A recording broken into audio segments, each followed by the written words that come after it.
On dit merci qui? Merci le commis. Eh oui.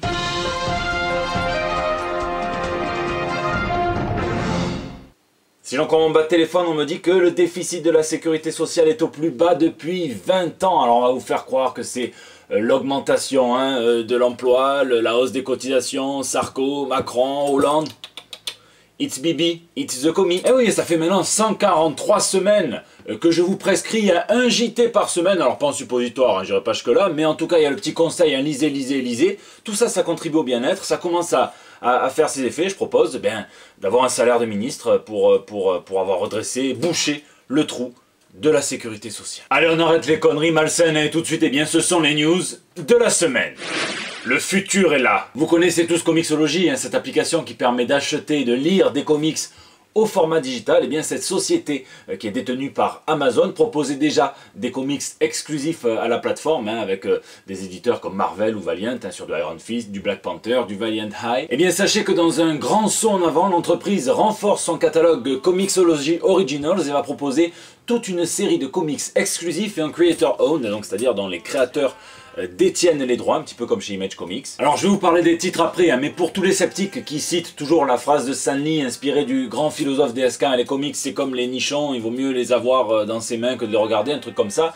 Sachez que Comixology a pensé à tout et va proposer un bouton d'impression à la demande. Pas dessin des comics. Donc en gros, pour l'ensemble du catalogue nommé Comixology Originals, il existe la possibilité soit de les acheter et de les lire sur vos appareils digitaux, soit de les faire imprimer et de vous les faire envoyer directement à la maison. À terme, ceci pourrait littéralement révolutionner l'industrie du comics, puisque déjà Diamond perdrait son monopole de distribution des comics aux États-Unis, et surtout il n'y aurait plus de problèmes liés au stock, plus de rupture de stock, plus de problèmes de tirage, plus de questions à se poser quant au stock de comics qui se vendent le moins, est-ce qu'on les détruit, est-ce qu'on les garde, est-ce qu'on les conserve, plus de frilosité de la part des libraires ou des éditeurs. Faudra voir comment c'est géré, faudra voir les questions de prix, des questions de logistique pure et simple, mais on pourrait être en train de mettre un pas dans le vrai futur des comics. Et parmi les titres, attention, Cocorico, puisque Super Freaks est une série originale qui est écrite par Elsa Chartier et Pierrick Collinet de The Infinite Loop et qui est illustrée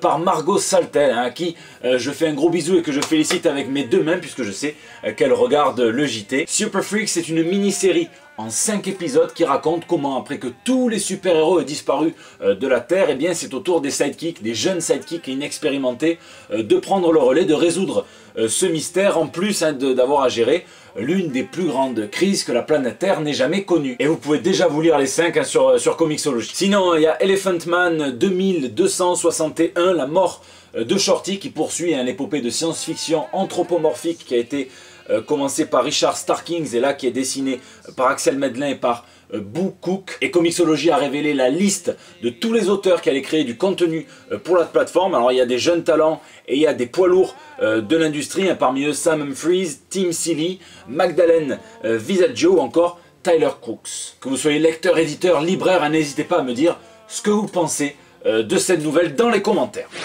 L'épisode perdu. Et sur Twitter, on a appris que Paul Dini avait pitché à la Warner le projet d'un feuilleton, d'un faux feuilleton qu'on aurait soi-disant retrouvé datant des années 1942 sur Batman dans l'univers de Gotham City et avec toutes les voix, tenez-vous bien, originales de la série animée Batman. Alors à l'époque, ça n'avait pas été validé, mais si nous ravivions la flamme avec la popularité des podcasts audio en ce moment, avec l'esthétique de la série Batman animée des années 90 qui reposait grandement sur les années 30, les années 20, les années 40, c'est le moment. Tiens d'ailleurs, Batman The Animated Series ne cesse d'être populaire puisque l'artiste Rick Sellis a redesigné les personnages de Batman White Knight par Sean Murphy, version Bruce Timm, donc dans 4 images sur Twitter. Il demande s'il doit en faire plus.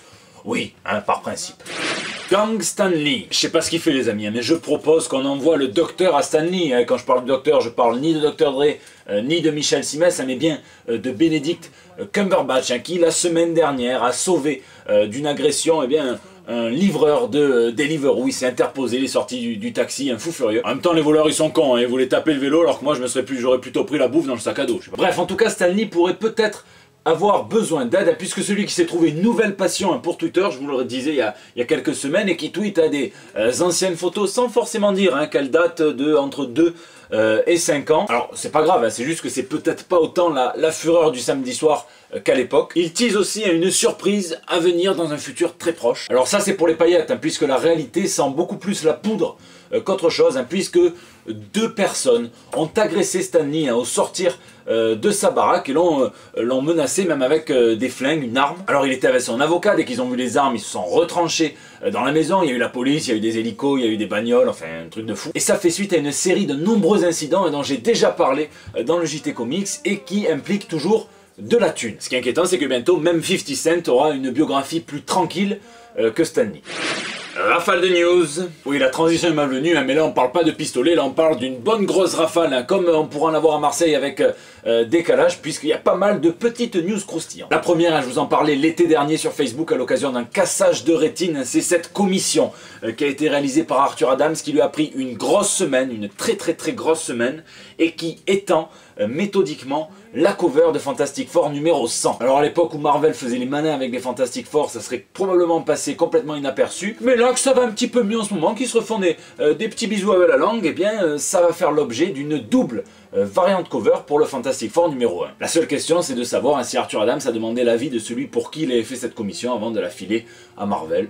Tiens, il s'appelle Murdoch, il veut travailler dans la justice, un petit peu dans la politique, et ça tombe bien, parce qu'il va se prendre un petit procès dans la gueule, celui-ci, puisque contrairement à l'autre, il voit très bien, lui, il a vu, regarder son affiche, qu'il fallait peut-être jouer sur son nom pour mobiliser une base électorale plus jeune et être élu au poste de procureur général. On verra si Marvel joue à l'aveugle ou pas. Tiens, un autre, il a été homme politique, il a été homme d'affaires, un personnage ultra controversé, je ne parle pas, non, de Bernard Tapie, mais bel et bien de Nick Spencer, le scénariste qui nous a donné le Captain America, qui a financé récemment une collecte de fonds pour un projet de comic shop destiné, donc ça se passe à Cincinnati, à faire lire les plus jeunes et les plus défavorisés. Et il a quand même sorti 4620 $, le montant qu'il fallait pour que le projet se réalise. Et enfin on parle de John Constantine, oui je suis désolé, mais si vous aimiez bien la série de comics Constantine, sachez qu'elle s'apprête à faire comme Zinedine Zidane, s'arrêter. Le numéro 24 en juillet prochain sera le dernier,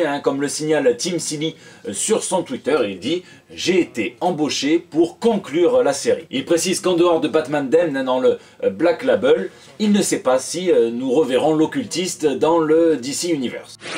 Attention, la semaine prochaine, le JT sortira avec un petit jour d'avance, le mardi, parce que je m'en vais à Londres à dépenser l'argent de mes vidéos non monétisées. Donc je demanderai les messages le lundi, ça sortira le lendemain. Voilà, c'est la fin de ce JT. D'ailleurs, n'hésitez pas à me dire ce que vous en avez pensé, la news que vous avez préférée, un petit commentaire, un petit mot, vous pouvez venir dans les commentaires YouTube, je réponds à chacun d'entre vous, sur les réseaux sociaux, sur Facebook, sur Twitter, sur Instagram. C'est là que vous me laissez aussi vos petits messages pour le bandeau qui me font bien marrer chaque mardi, je vous remercie. Pour ceux qui se demandent de ce que je lis en ce moment, sachez que je suis pris en sandwich chez Panini qui sort mois sur mois des superbes ouvrages consacrés au Punisher. Et je vous avoue qu'à l'époque, ça, j'étais très inquiet parce que je pensais que c'était pas possible de passer après Garth Ennis sur le Punisher. Et en fait, Jason Aaron fait un travail qui est fantastique. Vous devriez lire ça en une nuit parce que c'est ultra prenant, c'est ultra scotchant. Donc le Punisher Max, volume 2, l'intégrale, en Marvel Icons. Et les productions Glénat qui sortent simultanément ici et qui sortiront donc au format comics aux États-Unis. Donc on va commencer par Il faut flinguer Ramirez et par Nicolas Petrimo. Un ouvrage de fou sur un réparateur lambda d'aspirateur qui en fait se révèle être le meilleur assassin du Mexique, un fou furieux. C'est complètement barré, il y a un petit côté GTA, un petit côté Pulp Fiction, ils ont fait les choses ultra bien, ils ont créé un univers bien fouillé. C'est vraiment fun à lire, je vous le conseille. Et ça, c'est le prochain sur ma liste. Je sais pas du tout ce que c'est, ça s'appelle Filantio. Donc, ça me rappelle les cours d'espagnol quand je bavardais avec mon collègue. C'est par Wax et par Germain, ça parle apparemment d'une prison, mais pas de Jérôme Cahuzac, non, au contraire, c'est un joueur de basket.